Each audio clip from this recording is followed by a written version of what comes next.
She hadn't cried when they threw her suitcase down the stairs. The old brown case hit the final step with a hollow thud, splitting slightly at the corner.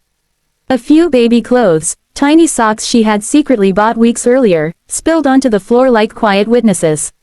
Her mother didn't pick them up. Her father didn't look at her. "Get out," he had said, voice shaking not with sorrow, but with anger sharpened by shame. "You've embarrassed this family enough." Alina had stood there, one hand resting over her stomach, feeling the life inside her move gently, as if unaware of the storm raging around them. She had expected rage. She had prepared herself for disappointment. But she had not prepared for exile. Her fiancé, Victor, stood near the door with folded arms, refusing to meet her eyes. "You said it was mine," he muttered coldly. "But how can I trust you?" The accusation felt heavier than the suitcase.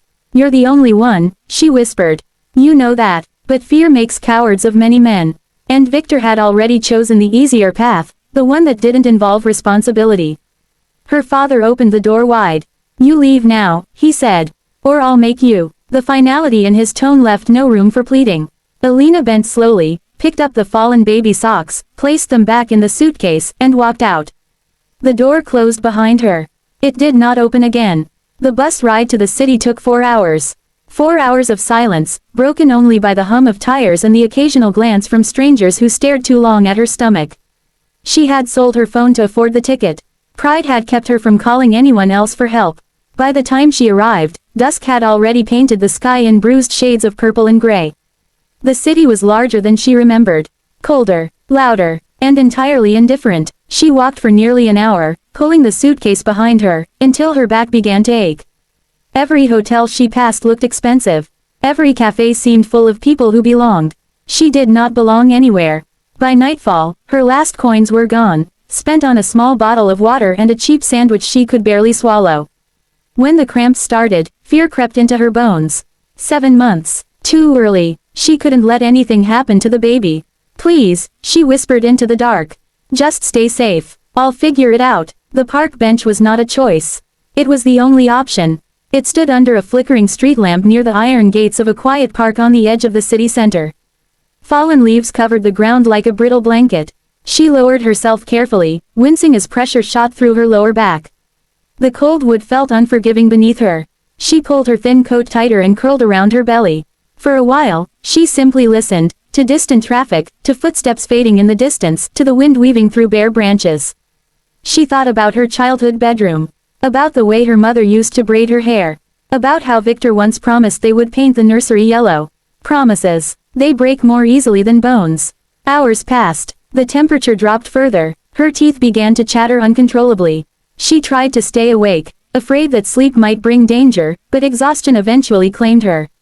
Before drifting off, she whispered again, "It's just us now. I won't let anything happen to you." A tear slipped down her temple and disappeared into her hair. Across the city, light poured from the panoramic windows of the Grand Meridian Hotel's top floor. Crystal chandeliers glittered, champagne glasses clinked, laughter rose and fell like rehearsed music. Mikhail Orlov stood at the center of it all, perfectly tailored suit, watch worth more than most people's annual salary, posture radiating confidence that had taken years to construct. "Congratulations, Mikhail," one investor beamed. "This acquisition will change everything." He smiled smoothly. That's the plan. He had built his empire from nothing. At 22, he arrived in this city with ambition and a borrowed suit. At 32, he owned half the skyline.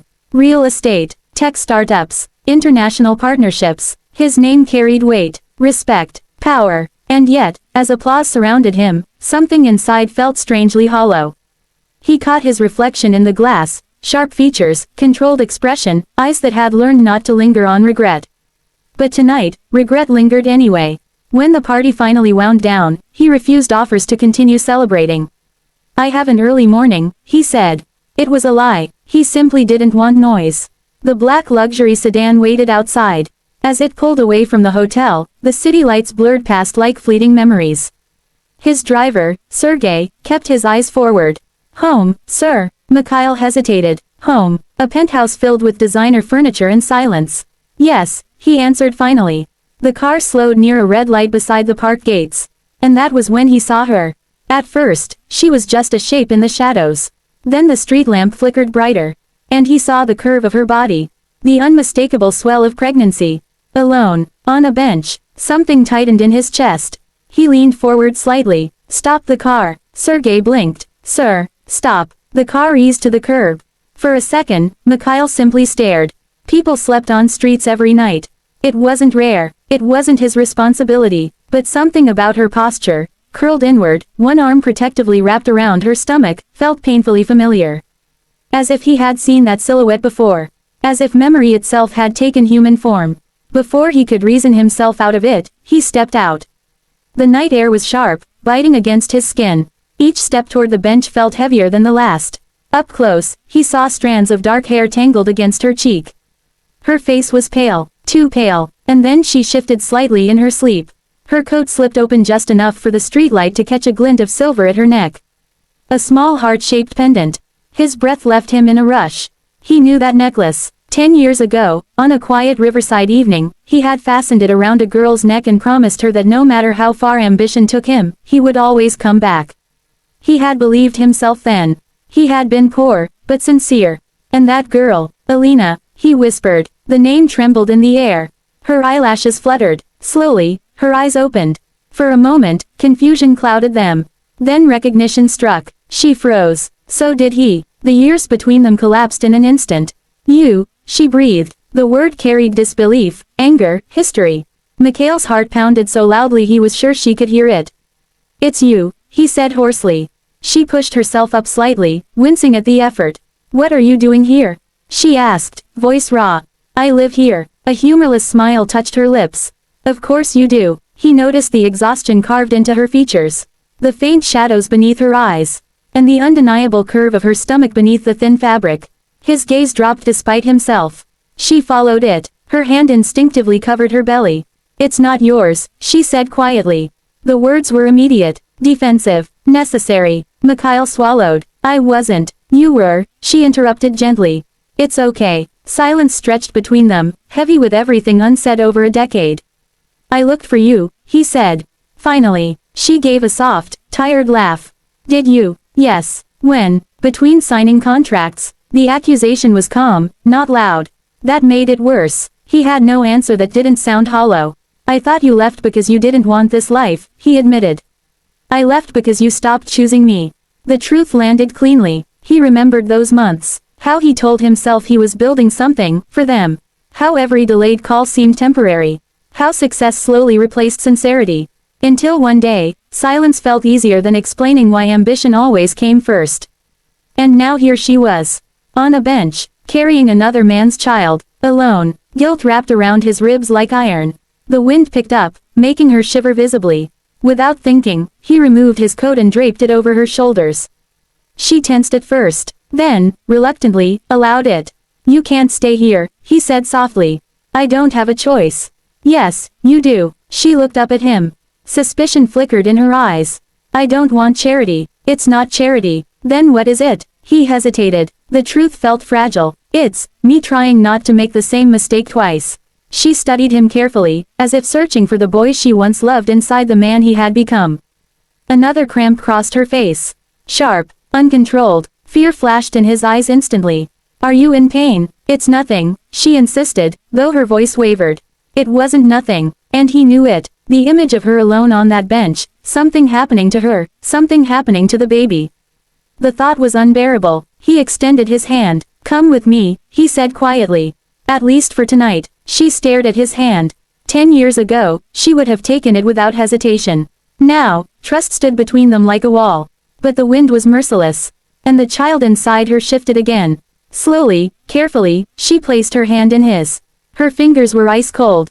He helped her stand, steadying her gently. For a moment, they were close enough to feel each other's breath.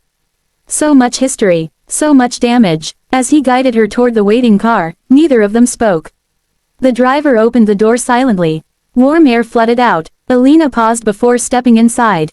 This doesn't fix what happened, she said. I know, Mikhail replied.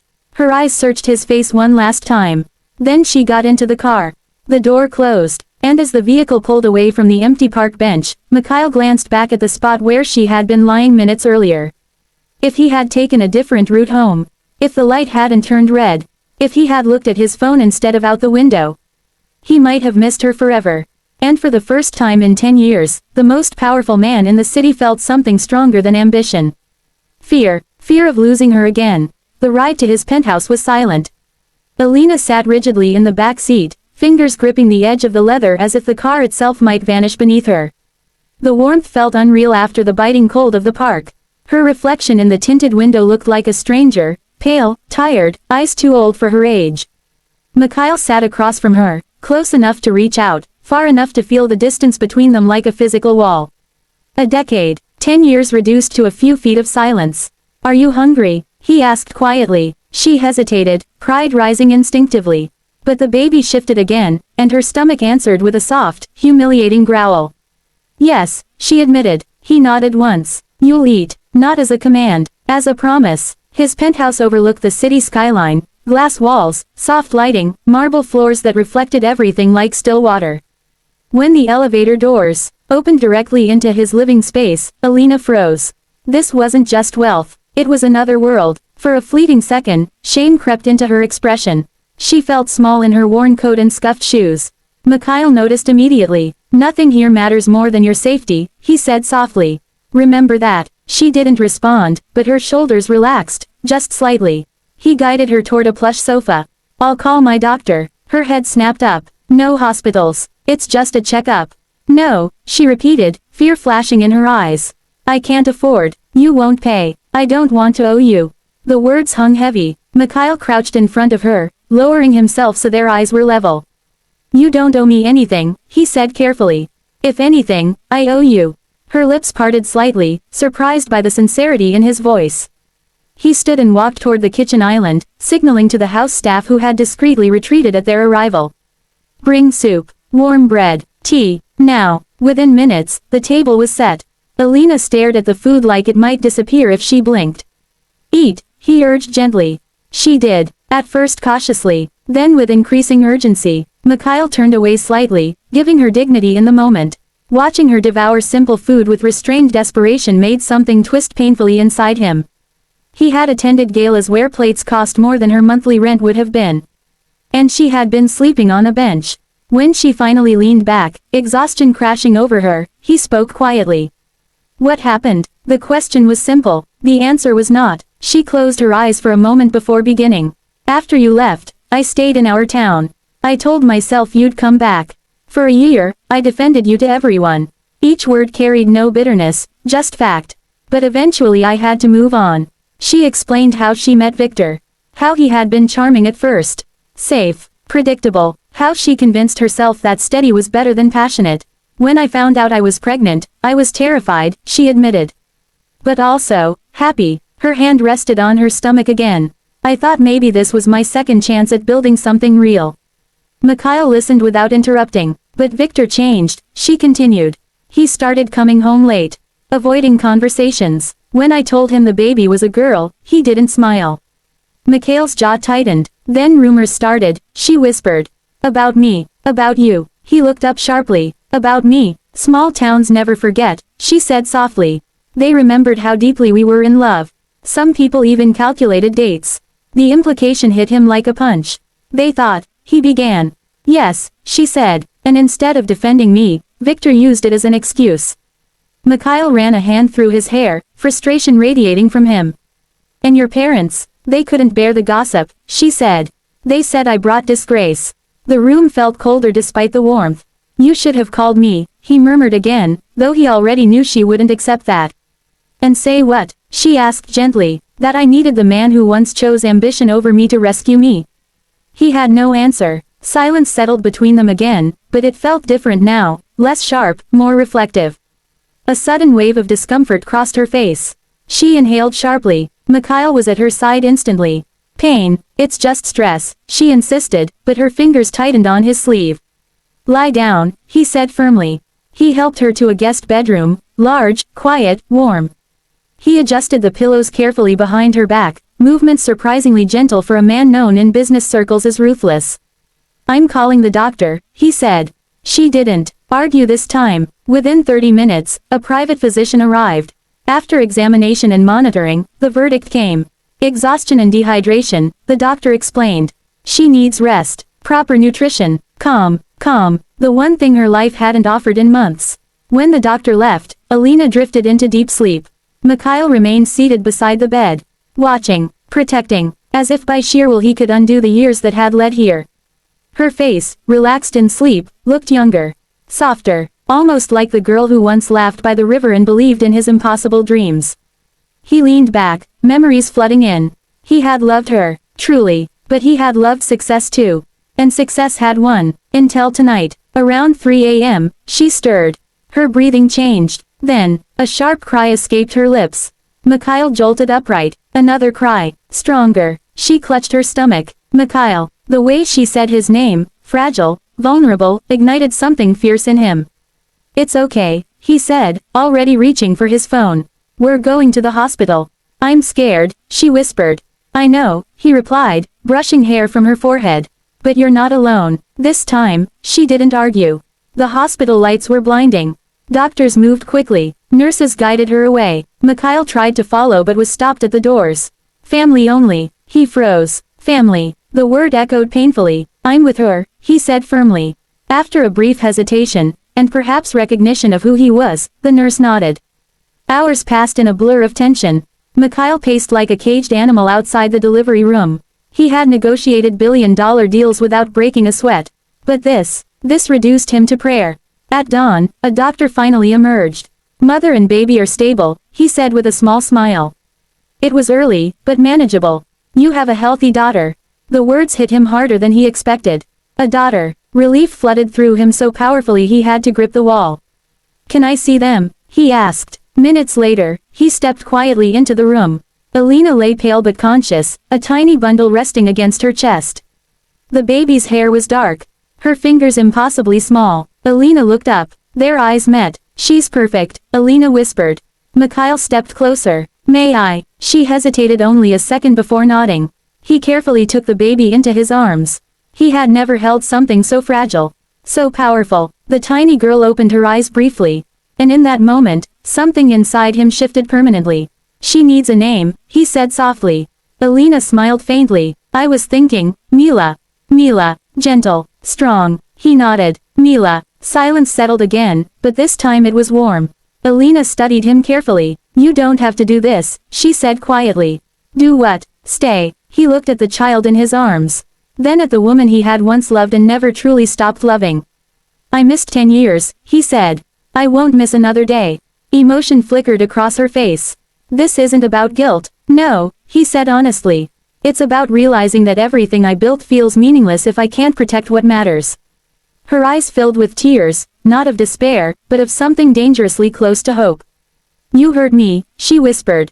I know. You left. I know. And I don't know if I can trust you again. He nodded slowly. I don't expect you to, he said. Trust isn't given, it's rebuilt. He gently placed Mila back in her arms. But let me try. For a long moment, she searched his face. Not for wealth, not for status, for sincerity, and this time, she found it. You can stay, she said quietly. Not as a savior, not as a hero, as what? He asked. As someone willing to prove he's changed. He gave a small, humbled smile. I can do that. Outside the hospital window, the sun began to rise over the city. A new day, a new beginning. Mikhail Orlov, the man who once believed power was measured in assets and influence, stood beside a hospital bed, watching a woman and her newborn daughter breathe. And for the first time in his life, he understood. The greatest fortune he would ever build wouldn't be found in contracts or towers of glass. It would be earned, slowly, patiently, in the fragile space between forgiveness and love.